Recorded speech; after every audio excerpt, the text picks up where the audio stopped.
Dan kita memberi vonis ke orang lain tanpa proses peradilan. Allah Ta'ala firmankan alaihissallahu bi'ahkamil hakimin. Ada proses peradilan di akhirat ntar. Allah adil. Kita nggak adil. Menghakimin orang lain dengan omongan orang yang belum kepastiannya.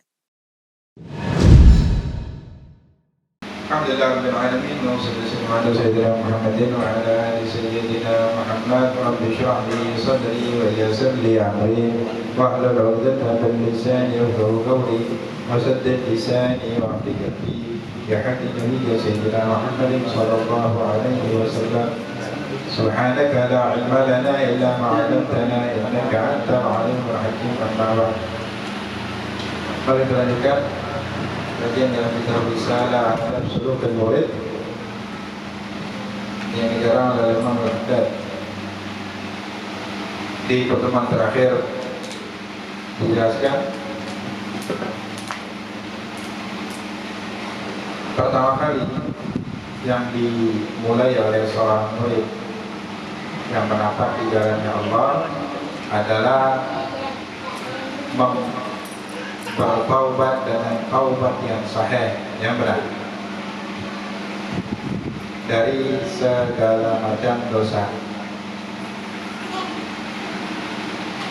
Kalau hal itu ada terkait dengan haknya Bani Adam, maka disegerakan untuk diselesaikan, mengembalikannya atau meminta halal.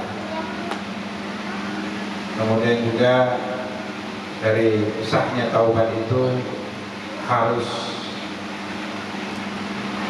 disertai atau makna dari taubat, kerangka dari taubat, isi dari taubat itu sendiri adalah menyesali dari semua dosa yang pernah dilakukan, dan penyesalan itu harus karena Allah, disertai dengan keinginan yang kuat untuk tidak mengulanginya lagi selama hidupnya. Ayat ini. Wa man taba an syai'in min ad-dhurur, barang siapa yang dia mengatakan dirinya bertobat dari dosa, tetapi dia masih melakukan dosa tersebut, maka tidak ada taubat. Wal yakun al-murid ala dawam fi ghayatin min al-i'tiraf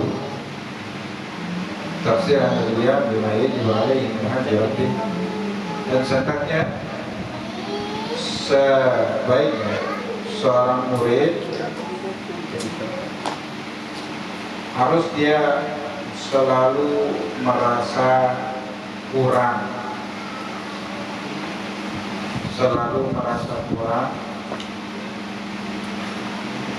di dalam memenuhi haknya Allah Subhanahu wa Ta'ala atau menjalankan apa yang diwajibkan oleh Allah.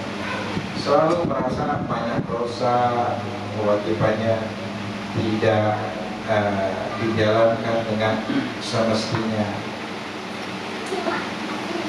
Ya, Mata hazina ala tafsiri. Setiap mukmin ketika dia itu merasa sedih karena merasa tidak tercapai tujuan penghambaan kepada Allah, dengan apa? Dengan lemahnya ibadah, lemahnya taat, banyaknya maksiat. Ketika kesedihan itu menghujam di dalam hatinya, di dalam pikirannya, maka Annallaha indahu, sesungguhnya Allah atau rahmatnya Allah di saat itu menyertai dirinya. Allah Subhanahu wa Ta'ala berfirman dalam hadis qudsi, Anna indal munkasirati qulubuhum min ajli. Rahmatku berada di sisi orang yang hati-hatinya itu hancur karena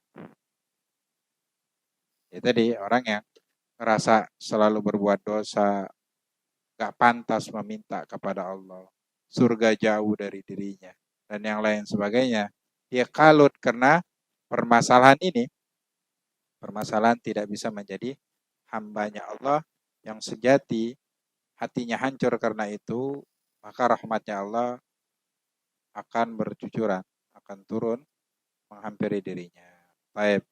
Kemudian hendaklah seorang murid itu menghindari diri dari dosa-dosa yang kecil apalagi yang besar.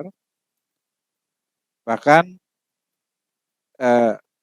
proses bentuk menghindarinya itu harus lebih dahsyat, lebih lebih spesifik daripada meninggalkan atau menjauhi racun yang mematikan.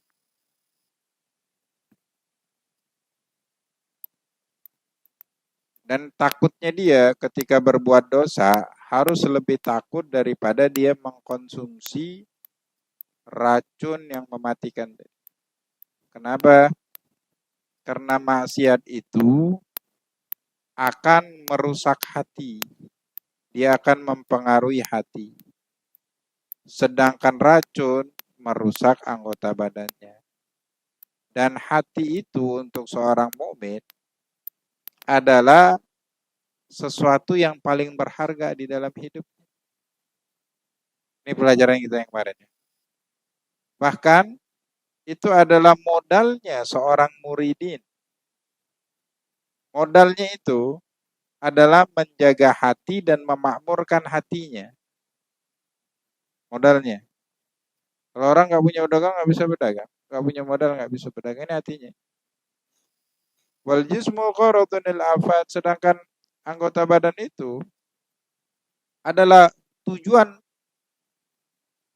untuk hancur, bakal hancur. Yutlafu bil maut. Dalam waktu yang singkat akan hancur dengan kematian.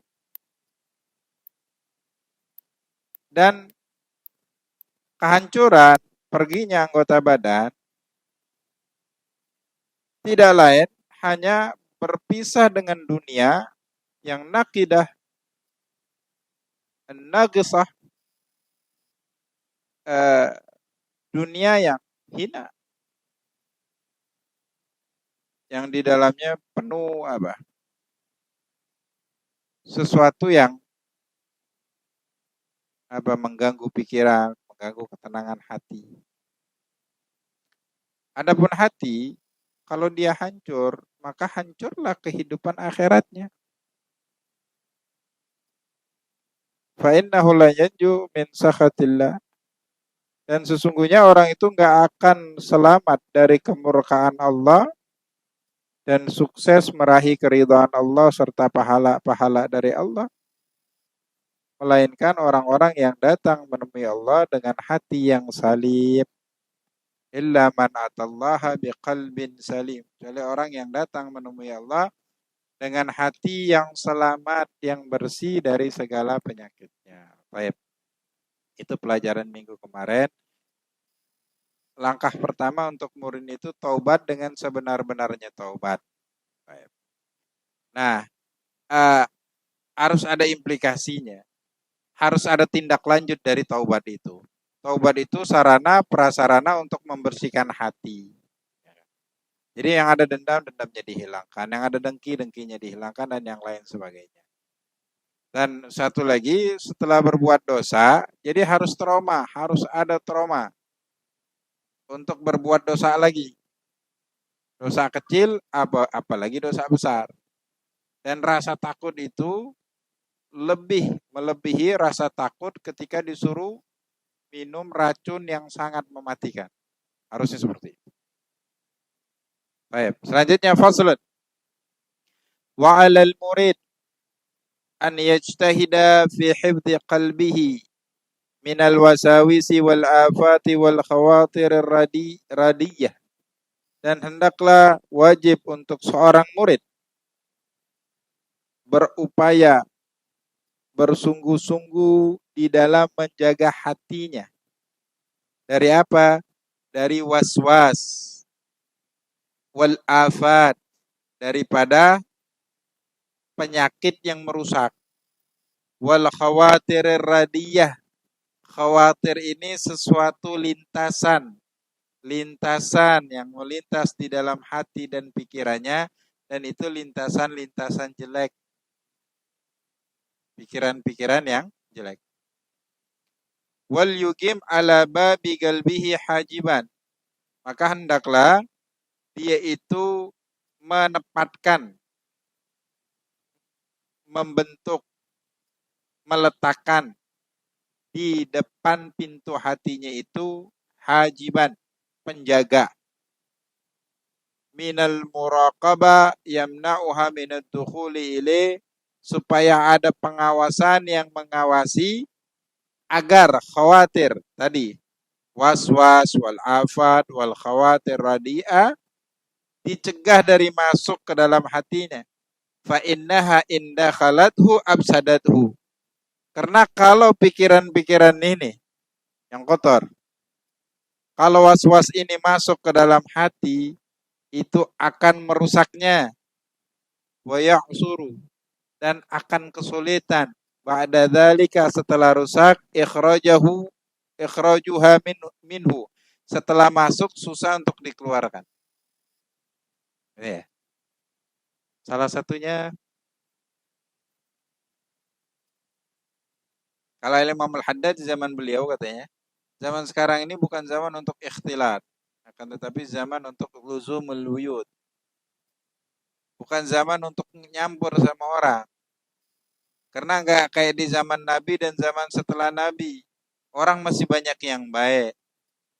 Jadi pertukaran perilaku itu dari baik ke baik yang kita dapatkan.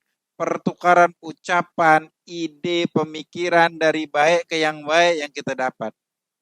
Kalau sekarang nyampur sama orang, ngomongin orang, memberikan apa? Memberikan pemikiran orang itu salah. Di dalam pikir kita, wih ternyata orang itu diam-diam nggak benar ya. Dan kita memberi vonis ke orang lain tanpa proses peradilan.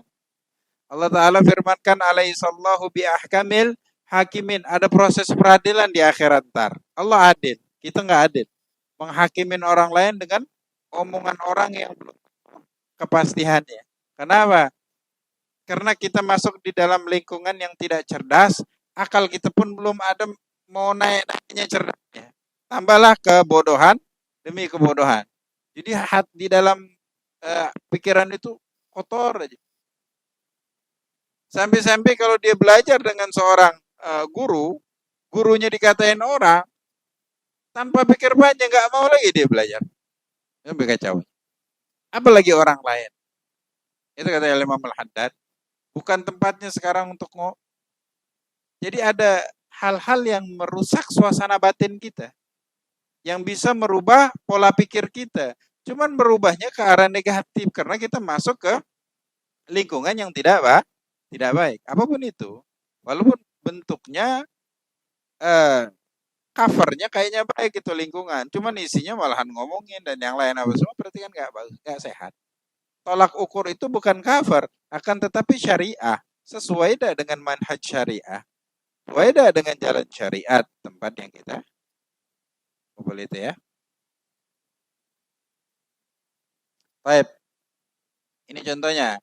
Ada hal-hal yang bisa membuat kita itu kepikiran. Bisa mendatangkan khawatirur radiah. Ya kalau dia kumpul sama lawan jenis itu syahwat pastinya. Tidak apa? Tidak apa. Barang siapa yang kumpul dengan pejabat, maka akan terwarisin di dalam dirinya rasa sombong. Rasa angkuh. Padahal dia nggak punya jabatan. Cuma ngerasa temannya orang tinggi. Barang siapa yang kumpul dengan orang kaya, walaupun miskin dia ngerasa kaya, timbul juga rasa keangkuhan dan kesombongan. Barang siapa yang sering duduk sama perempuan akan timbul syahwat. Ini rekan kerjanya dan yang lain.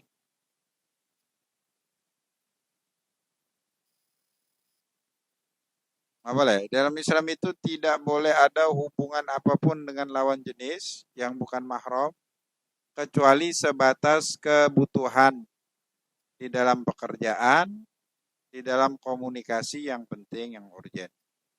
Selainnya nggak boleh ngobrol sama bini orang, sama anak orang, nggak boleh, haram.